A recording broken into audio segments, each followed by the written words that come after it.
Sementara itu, saudara, ratusan personel gabungan TNI Polri beserta Badan Penanggulangan Bencana Daerah dan warga berusaha memadamkan api di perkebunan warga di Desa Babahlung, Kecamatan Tripa Makmur, Nagan Raya. Sedikitnya lebih dari 20 hektar lahan terbakar. Kebakaran lahan yang terjadi pada beberapa waktu yang lalu ini telah membakar kurang lebih 20 hektar lahan milik warga setempat. Api sulit dipadamkan karena akses jalan ke lokasi yang cukup sulit, serta angin kencang di daerah tersebut.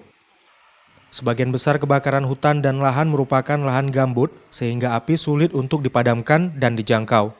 Dandim 0116 Nagan Raya, Letkol Infantri Guru Cahyono yang berada di lokasi, serta bersama tim gabungan turun langsung memantau kebakaran lahan yang terjadi. TNI dari kita, dari Kodim dan 115, 116 ada sekitar 50 orang. Dengan kepolisian dan BPBD dan dari Tagana ada sekitar 135 orang. Di laporan dari Pasiter kami 135 orang.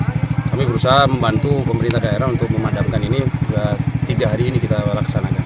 Kita akan tetap berkolaborasi dengan kepolisian maupun dari pemerintah daerah. Api hingga saat ini belum dapat dipadamkan secara maksimal, sehingga membuat petugas terus disiagakan di lokasi kebakaran. Sebanyak 152 lebih personil gabungan dari TNI, Polri, Dinas Sosial, BPBD, dan warga ikut membantu memadamkan api dengan bantuan pompa air, serta dengan mengerahkan ekskavator untuk membuat parit di seputaran lokasi kebakaran. Sahril, Kompas TV, Banda Aceh.